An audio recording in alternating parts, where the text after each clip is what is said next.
Hello friends, मैं अजय कुमार शर्मा आपके अपने YouTube channel Ajay maths mania में एक बार फिर से स्वागत करता हूं। अगर आप इस चैनल पर नए हैं तो चैनल को सब्सक्राइब ज़रूर कर लें ताकि आगे आने वाले वीडियो का नोटिफिकेशन आपको मिलते रहें।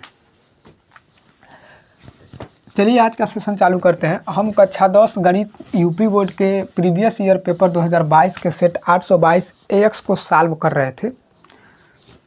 इसमें प्रश्न संख्या 2 के क ख प्रश्न को सॉल्व किया जा चुका है। अगर आप उसका वीडियो न देखे हों तो एक बार जाके उसको ज़रूर देखें।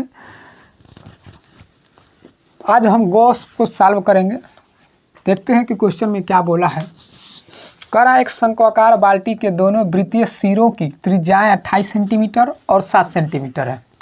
यदि बाल्टी की ऊंचाई 45 सेंटीमीटर हो तो बाल्टी की धारिता ज्ञात कीजिए।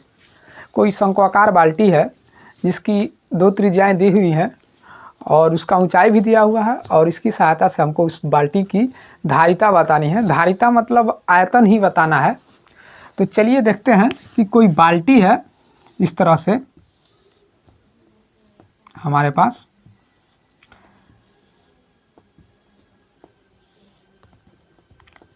कह रहा है इस बाल्टी का एक त्रिज्या जो है वो 28 सेंटीमीटर है और दूसरी जो त्रिज्या है वो 7 सेंटीमीटर। मान लीजिए ये वाली जो त्रिज्या है वो 28 सेंटीमीटर है और ये वाली जो त्रिज्या है वो 7 सेंटीमीटर और इसकी जो ऊंचाई दी हुई है वो 45 सेंटीमीटर दी हुई है। कह रहा है इसका आयतन ज्ञात कीजिए। शंक्वाकार बाल्टी है, इसका मतलब ये बाल्टी कहीं ना कहीं शंकु का एक भाग है और शंकु का भाग किस तरह से है। यह कोई शंकु रहा होगा, इस तरह से इसके ऊपर वाले भाग को काट दिया गया होगा। काटने के बाद से जो भाग बचा है उसी का हमको आयतन पूछ रहा है कि आयतन बताइए कि क्या होगा। इस तरह से तो जब किसी शंकु के ऊपर के हिस्से को काट देते हैं तो बाकी जो ठोस हिस्सा बचता है वो छिन्नक कहलाता है। शंकु के ऊपर के हिस्से को काट देने के बाद बाकी जो हिस्सा बचता है वो छिन्नक कहलाता है। इस तरह से ये भी एक छिन्नक है। तो इस सवाल को सॉल्व करने के लिए हमको इसके शंकु के छिन्नक का सूत्र का प्रयोग करना पड़ेगा। तो चलिए इसको सॉल्व करते हैं। तो इस छिन्नक का आयतन हमको ज्ञात करना है। तो छिन्नक का आयतन क्या होता है। तो इस छिन्नक का आयतन होगा 1/3 पाई R1 का स्क्वायर प्लस R2 का square plus R1 into R2 into H। इस फार्मूले की सहायता से हम इसका आयतन निकालेंगे। इसमें R1 क्या है। R1 हमारा 28 सेंटीमीटर दिया हुआ है, R2 हमारा 7 सेंटीमीटर दिया हुआ है और H जो है वो 45 सेंटीमीटर दिया हुआ है। बस इसी वैल्यू को हम यहाँ पर रख देंगे। तो इसका आयतन ज्ञात करने के लिए सबसे पहले 1/3 है, पाई का मान रख लीजिए 22/7 रख लेते हैं। इसके बाद से R1 का मान हमारा 28 है तो 28 का वर्ग हो जाएगा, प्लस R2 का मान 7 है तो 7 का वर्ग हो जाएगा, प्लस R1 का मान 28 है इंटू R2 का मान 7 है और इंटू H का भी मान दिया हुआ है 45 सेंटीमीटर। चलिए इसको सॉल्व कर लेते हैं। तो यहाँ पर 3 से 45 जो है 15 बार में कट जाएगा। 3 15 45 क्या बचा है हमारे पास। तो 22/7 गुणे में 28 का स्क्वायर 784 होता है। अगर आप स्क्वायर नहीं याद है तो इसको 28 × 28, 28 को 2 बार गुणा कर लीजिए तो 8 × 28 64, 6 बचा और 2 × 16 6 22 और 28 दूनी 56। तो 4 6 2 8 और 5 2 7 784।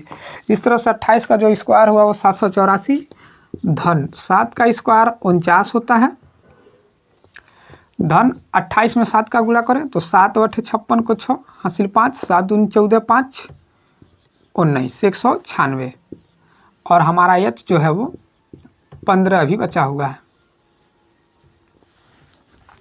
चलिए आगे सॉल्व करते हैं। तो 22/7 गुणे सबको जोड़ लेते हैं। जोड़ने के बाद से 9 6 9 15 15 4 19 को 9 हासिल 1 9 4 13 13 8 21 और 1 हासिल 22 को 2 हासिल 2 1 और 7 8 हो गया, 8 और 2 10 गुणे 15। चलिए आगे सॉल्व करते हैं इसको। आगे सॉल्व करने के लिए देखते हैं 1029 7 से कटता है क्या, तो 7 एकन्ने 7 एक बार में, 7 एकन्ने 7 3 बचा और 7 चौको 28 4 बचा और 7 7 49 147 बार में 7 से 1029 कट जाएगा।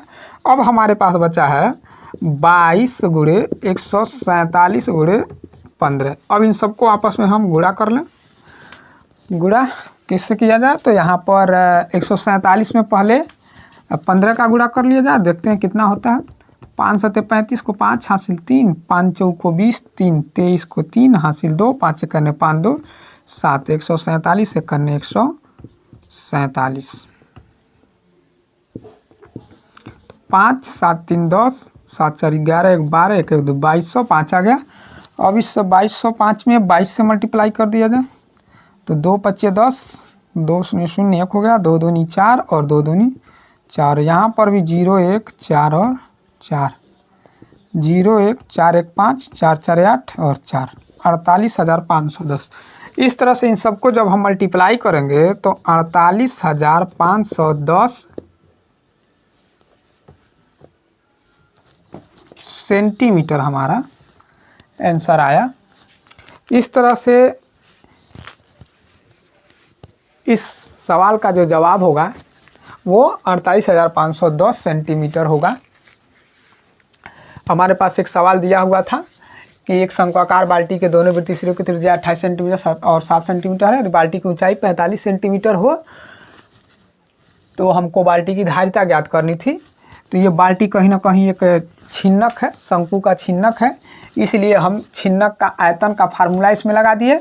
यहाँ पर R1 का मान 28 है, R2 का मान 7 है और H का मान 45 है। बाकी सवाल को सॉल्व कर लिया गया है। अंत में हमारा जो आंसर आया है 48,510 आया है। अगर आप इसका स्क्रीनशॉट लेना चाहते हैं तो ले लें। चलिए चलते हैं अगले क्वेश्चन की तरफ। से क्वेश्चन है प्रश्न संख्या 2 का घ कर निम्नलिखित बारंबारता बंटन का बहुलक वर्ग ज्ञात कीजिए।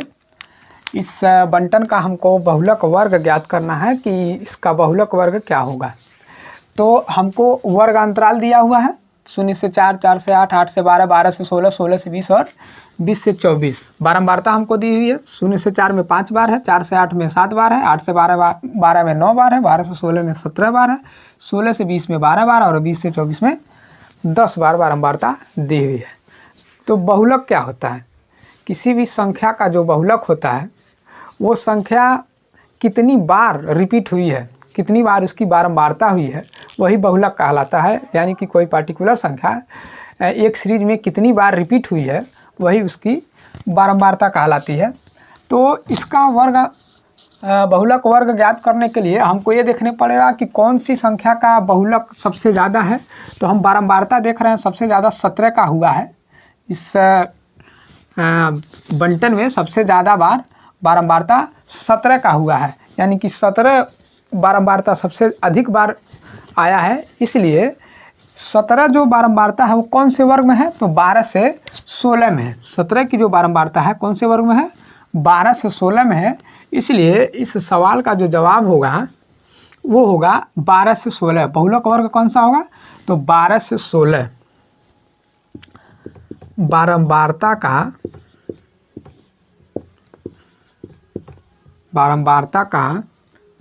बहुलक वर्ग 12 से 16 होगा, क्योंकि इस वर्ग की बारंबारता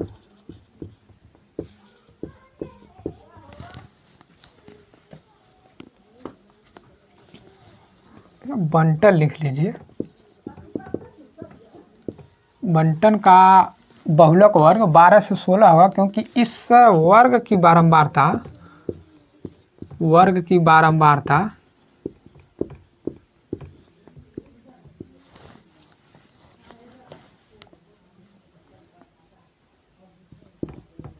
सत्रह है जो सबसे अधिक है। बंटन का बहुलक और 12 से 16 होगा क्योंकि इस वर्ग की बारंबारता 17 है जो सबसे अधिक है। इस तरह से हमारे इस सवाल का जो जवाब होगा वो 12 से 16 होगा। आज हमने प्रश्न संख्या 2 के ग और घ के प्रश्नों को सॉल्व किया। इसके बाद आगे हम लघु उत्तरीय प्रश्नों को सॉल्व करेंगे, यानी प्रश्न संख्या 3 को सॉल्व करेंगे। अगर आपको वीडियो पसंद आए तो चैनल को सब्सक्राइब जरूर करें। जय हिंद।